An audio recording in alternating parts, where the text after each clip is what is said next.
Okay, some other editing functions that are worth noting, and actually some camera functions we should probably talk about first, is if you go over here to the right below the play button, there are some other features that we should talk about. So this first one is the camera mode, and generally you only have one option. Generally, that's the typical camera you have. The green screen and remote functions are features you have to pay for. So if you go to the mode, auto works, automatic works. AL is probably best, and that locks the focus and the exposure, and this will keep the light from flickering. So either of these is probably okay, but this one's probably best for beginners as it locks the focus and the exposure as far as lighting goes. And if you don't do that, you'll end up with things going in and out of focus and some light flickering. So the next button here looks at the exposure compensation, which you really don't need to set and probably shouldn't play with. This is to run things at 2 or 3 times its speed to make things go look in fast motion. Again, that's something that maybe later on you could be interested in, but we're not going to talk about right now. And then to rotate or move the screen around, you can push it one way or the other, up or down or in the middle. Again, not necessary, at least not in the beginning anyway. So I'm going to be done with those. I'm going to go back to a couple other editing features. So remember that you don't need to edit until after you've done a fair amount of your frame capturing.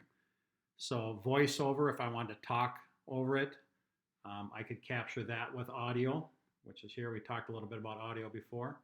If once I do the audio, I want to edit it, okay, then I can click on this and click on audio. And what you now have is an editing screen for the audio. And we'll talk more about this later, but you can do a lot of different things by trimming it and cutting it here. So I could scrub these and pull these in and end up cutting that audio short. I could fade the audio in, and by grabbing this, it'll make the audio kind of come in quieter and then go, and then I could also fade it out as well. So then I could test this, and you won't be able to hear that because it's on my iPad, which is recording to my MacBook Pro. So, but you get the idea. Other buttons in here, you could set the volume. Right now it's at 100%. Generally, you could minimize that or reduce it if you wanted to. You could speed it up or slow it down. Generally, it makes it sound funny, but if you wanted to slow it down, you could have this deeper voice. Okay. You could also play the, if I slowed it down here, and I don't know if it's going to record anyway, but yeah, it's not going to record. So you won't hear anything. Sorry. It's just the way it is right now, but you get the idea. So, and lastly, I want to move this back to where it goes here, and then I'm just going to hit done. Not necessary to do those other things. So that's how you could edit it. But again, I wouldn't edit anything until you're all done shooting the slides, and then you could do some more editing with the music or pausing things. I could additionally, if I wanted music in the background, an easy thing to do would be to go to a frame, maybe at the beginning even. Maybe I should do that at the beginning. I would click on the beginning frame and then go to music. And this is where I could record my voiceover if I wanted to talk, or I could play music, like let's say off my phone out loud, and then record it from there. And it's a cheap way to get around getting music on in the background without paying for it.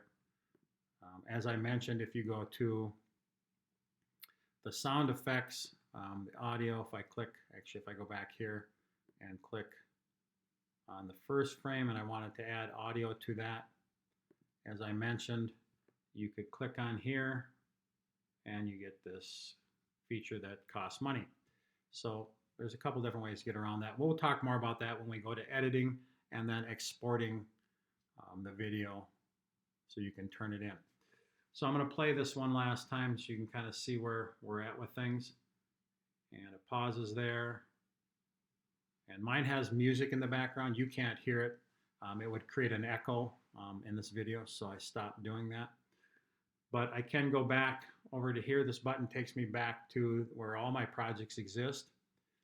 And when it comes to exporting this, very quickly, and we'll do this again later as well, you click on select, you click on the movie that you want, and you see it's check marked right there.